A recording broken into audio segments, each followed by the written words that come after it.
Hyvää päivää. Nopea SkiClicker-tuotteiden esittelyvideo. 3 tuotetta: SkiClicker Senior, Junior ja Tech. Aloitellaan tästä Senior-mallista, mitä me käytetään ylivoimaisesti eniten täällä, mikä on helpottanut meidän siteiden asennus- ja hienosäätöprosessia huomattavasti. Kuvitellaan, että tässä tapauksessa asiakkaan monomitta on vaikka 320 milliä.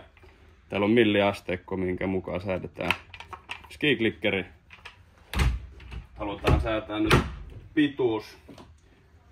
Tästä näin. Halutaan vähän kiristää sidettä.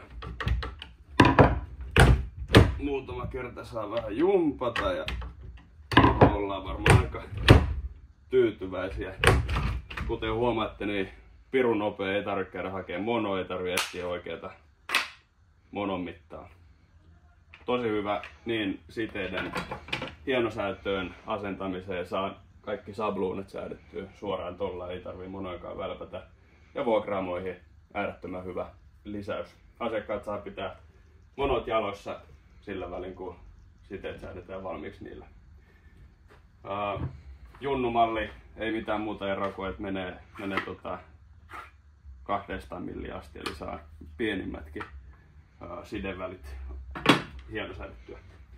Sitten jos kurkataan tuo kolmas tekki, SkiClicker tekki, niin mihin me käytetään tätä ylivoimaisesti eniten on Tech-siteiden asennuksessa.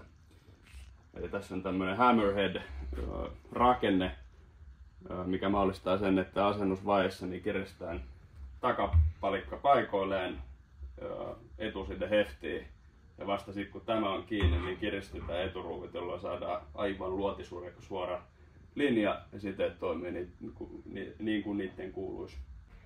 Eli Tech-versiossa erittäin helposti toimiva milliasteikko myöskin. Tähän laitetaan nyt vaikka 293. Plugitaan paikalleen. Tähän menee kärkeen. Skadang ja takaa kiinni. Ja mikäli oltaisiin asentamassa näitä, niin nämä olisi tällä hetkellä löysällä. Tässä vaiheessa vasta päästäisiin kiristää.